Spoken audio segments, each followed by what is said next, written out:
To connect your mobile device to the BMW iDrive is pretty simple. All you have to do is use the iDrive navigator system located over here, which on this version is actually a touch sensitive pad. You'll know if you have a touch sensitive pad because this dial over here will either be this size or a smaller version. If it's the smaller version, then it's not a touch sensitive pad. However, if you have this size, then it is touch sensitive. So as you just saw there with the brightness of the screen, as I moved my finger to the left, the brightness was going down, and as I move my finger to the right, the brightness goes up. To connect your device via Bluetooth to the BMW i8 system, you first need to ensure that your Bluetooth is actually turned on your mobile device. So simply head over to your control panel on your phone, turn on your Bluetooth, and then head over to the BMW system. To get to the phone controls, all you have to do is click on the menu button located right here. Once you click on the menu button, you'll be presented with this screen. Go up to where it says telephone, and then from here, you want to go to where it says Bluetooth devices.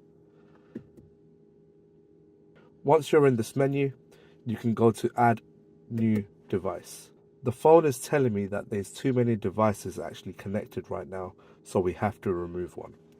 So simply choose a device, remove the device, and you'll now be able to connect your mobile device.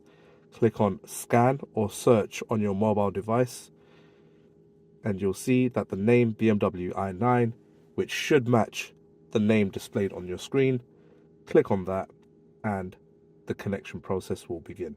At this point, you'll get a prompt on your mobile device to show a PIN code. Make sure the PIN codes match, and then click on pair, press OK on your iDrive, and then the device will continue to connect. Once the device is connected, you'll be shown the menu, which will display your phone's name. And if you have two SIM cards, you can actually connect both SIM cards along with the audio. You'll then get a prompt on your phone to say, do you allow access and permission to your messages? Make sure you click on allow. You'll then get a second message on your device to say, do you allow permissions for contacts? Click on allow, and that should be all the prompts that you get. The next step is you have to go back to the iDrive and click on OK. Once you click on OK, you will see that the new device has been connected and it shows it's connected one telephone line. To remove a device without the prompt coming up is pretty simple. Find the paired device that you want to actually remove. There's an option button located right here.